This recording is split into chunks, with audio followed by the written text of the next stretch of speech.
Okay, so I am so conflicted about this movie. I really wanted to love it. I definitely liked it, although I can't lie and say I loved it. I just had a few issues that really, really bugged me. The most important thing for me is that everyone else loves it. If this is a movie that makes you love Superman, then that's a win for me. I really want the James Gunn DCU to succeed, so I'm really happy to see it doing well. And I honestly care way more about other people enjoying the movie than even I do, as weird as that sounds. Although I still liked it. My biggest takeaway, my biggest problem, spoiler warning, is how they handled Jor-El. Just insane disrespect. I don't know if they're going to stick with this, but basically Bradley Cooper cameos as Jor-El in the Fortress of Solitude, and we learn like he has Superman, to kind of relax, uses like this recorded message as he's healing. And we kind of learn the second half of the message is kind of broken. He doesn't know what his parents said to him. And Lex Luthor decodes this message. Now, at first, I thought Lex Luthor was obviously maybe using AI to kind of alter it. But basically, very, very invincible-esque. He turns Jor-El into basically a Viltrumite. And the second half of the message is saying that Superman should come to Earth and basically breed with the women, which is a joke that they kept going back to, and essentially just take over the planet. James Gunn, I think, clearly was watching Invincible when he wrote this script, or took some inspiration from that, but I really didn't like it. I think Jor-El is such a good character. He's been portrayed great, especially by Russell Crowe in Man of Steel. And, this goes back to my original point where I think people are really, since this movie was announced, I've been hammering that we need to have some scenes on Krypton. Even if you don't do an origin story, give me a little something on Krypton, or there's not going to be any emotional connection to anything. And that was my biggest problem with this movie, is it drops us into this universe. We kind of get a backlog, which I didn't like. The beginning is like 300 years ago, there were metahumans. Then 30 years ago, someone landed from Krypton. Then 3 years ago, he became Superman. And 3 weeks ago, he lost for the first time. And it's kind of the intro, and I don't like that. So we get dropped into this universe. Superman is already established. He's already known. Then we get this is my next problem with the movie. And I know I'm starting negative. I'll get to my positive again. I still like this movie. But I wanted to start with this because this is why I say I don't love it. When there's this opening scene, the scene that we saw in the trailer, where they're arguing, she's interviewing him. That's like 10 minutes into the movie. So 10 minutes into the movie, she kind of walks into her apartment. He's already in there, and we kind of learn that they've already basically been dating a little bit. Not only that, she knows he's Superman. And none of this emotionally hit for me. Now, I know as a comic fan, I know who's Superman, like Clark Kent and Lois Lane and all this history, but still, I think these are new characters, these are new actors. You still have to establish that. And I think James Gunn relied on too much of the lore of the comics for us to know, especially with Krypton, especially with Lois Lane.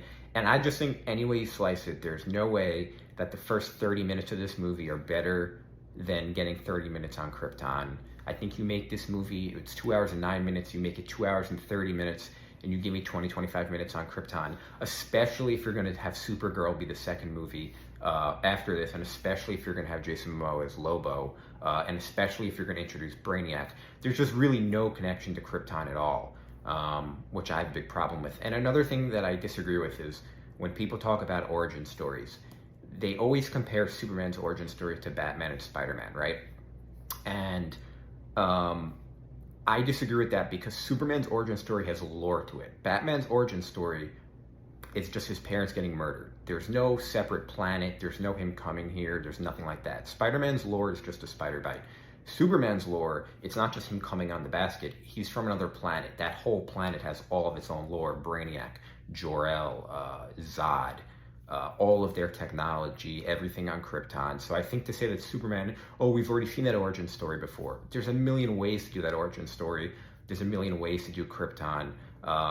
I think it's a bad comparison to compare that to Batman. Next problem with the movie, and there's just no way around it, Superman gets beat up way too much in this movie. He is getting thrown around like a rag doll throughout the movie by Ultraman, by the Engineer, by the Hammer of Baravia.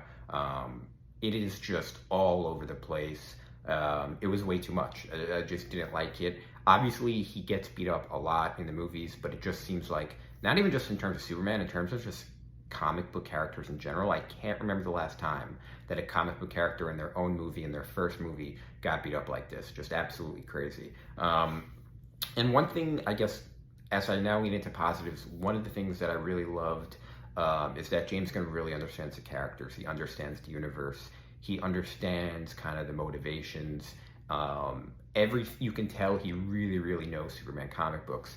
But the issue is, he kind of made it a point to touch on every single element of Superman in these comics. So he wanted to make sure we had scenes with his family on the farm in Kansas. He wanted to make sure Jimmy Olsen was a part of this. He wanted to make sure Lex Luthor got plenty of scenes. He wanted to make sure, Clark Kent got some scenes. He wanted to make sure Superman got some scenes. So there was just like way too much going on, I think, to do in one movie. And when people talk about that, a lot of times they talk about like the side characters being it too much. I think actually the Superman elements was too much. I think Jimmy Olsen, they did this whole Jimmy Olsen plot line where he's like kind of secretly seeing Lex Luthor's girlfriend and getting information. And, I think James Gunn is a good guy. I think he probably is like, okay, let's give this actor a lot to work with. But at the same time, I just think those minutes could have been used much more effectively. That's one of the storylines that favorite part of this movie is probably the side characters and how they were portrayed. Guy Gardner was awesome. I loved his Green Lantern powers. Metamorpho was really, really cool, just straight out of a comic book. And Mr. Terrific, I think, might be the highlight of the whole movie. Great portrayal of Mr. Terrific, finally getting some shine from the animated series. And yeah, a lot of those scenes felt like Justice League and Justice League Unlimited, the animated series. So that was certainly really cool. And I really loved how they portrayed. I'm really excited for the Justice League. A lot of people are saying that there's too many characters in this movie, but I disagree. I think the biggest problem for me is just the backdrop of the movie. This movie is weirdly very political and not political at the same time. The whole conflict of this movie is a political conflict between two countries, right?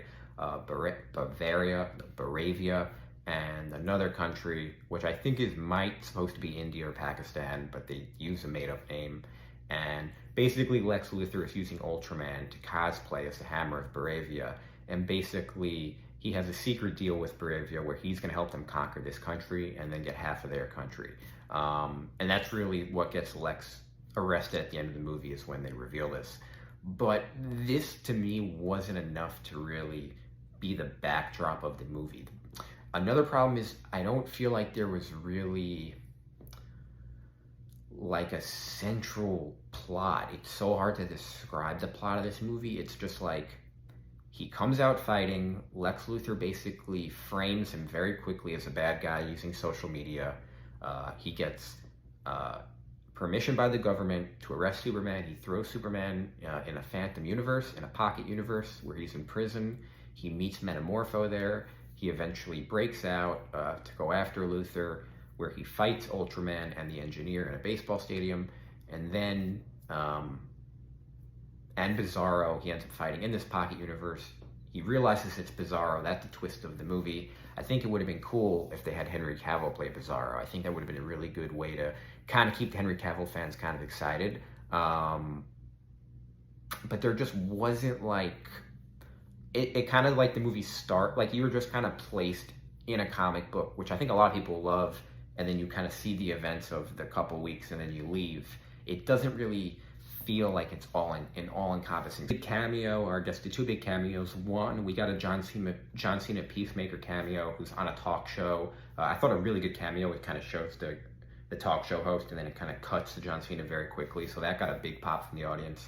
Another one was Supergirl, surprisingly, does show up in this movie. She is in kind of towards the end. She crash lands in the Fortress of Solitude. Millie Alcock, who's from House of the Dragon, and then she kind of takes Krypto and goes on her way. So now Krypto's kind of out of the picture. He'll probably be in Supergirl, and while I think that movie is good, I do think it's a bit interesting that they're making that the next movie after this. I think it's going to be much tougher to convince audiences to come to Supergirl. Maybe Superman will appear in the movie, but still, I think Jason Momoa will play Lobo, so that will be pretty cool. And I'm assuming they're going to use that movie to establish Krypton, but like I said in the beginning of this review, we need to establish Krypton. to get Brainiac, because otherwise Brainiac doesn't work. The whole point of Brainiac is that he screwed over Jor-El when Krypton blew up, and he put himself in a body and he flew away, similar to Superman. But I just think the story makes absolutely no sense. If Jor-El's a bad guy, then Brainiac screwing him over wouldn't even be a bad thing. So I just hope they have a good plan for that. I just keep going back to Jor-El because I did not like that plot. With all of that being said, I still liked the movie. I still loved hanging out with the characters. For me, David Cornsweet was such a good Superman. It kind of covered all that up. Those are just me nitpicking just as a comic book fan. I think, like I said, these reviews are overwhelmingly positive, which I love. I definitely want James Gunn to still be in charge. These are just kind of small things throughout the movie. But like I said, if you're thinking about it in terms of like the MCU, Iron Man 1 isn't a lot of people's favorite movie. It's some people's favorite movie, but a lot of people's favorite movie didn't come until 10 years down the line. So I think this is still a really good, not origin story, but just origin for the DCU. It established 3 other characters now: Hawkgirl, Guy Gardner, Green Lantern, and Mr. Terrific, and even Metamorpho, which can now show up in other projects. It tied in John Cena's Peacemaker. So this is what I'm talking about. We already have kind of a plan in place. And if this was just a one-off movie, I'd be a lot less excited. The fact that I know a universe is coming makes me way more excited. So in summation, I would go out and support this movie. I know I gave off a lot of negatives, but those are just small plot points that a lot of people might not even care about. I shouldn't say small plot points, but those are plot points that a lot of people, I don't see a lot of people really complaining about the Jor-El thing as much as me. A lot of people are really just enjoying the movie. So yeah, go out and see it. I'm super excited. I'm honestly going to do more reviews. I got to keep talking about it. This is just my initial spoiler review after sleeping on it. I'm definitely going to talk about it more. But thanks guys for watching, and as always, I'll see you at the movies.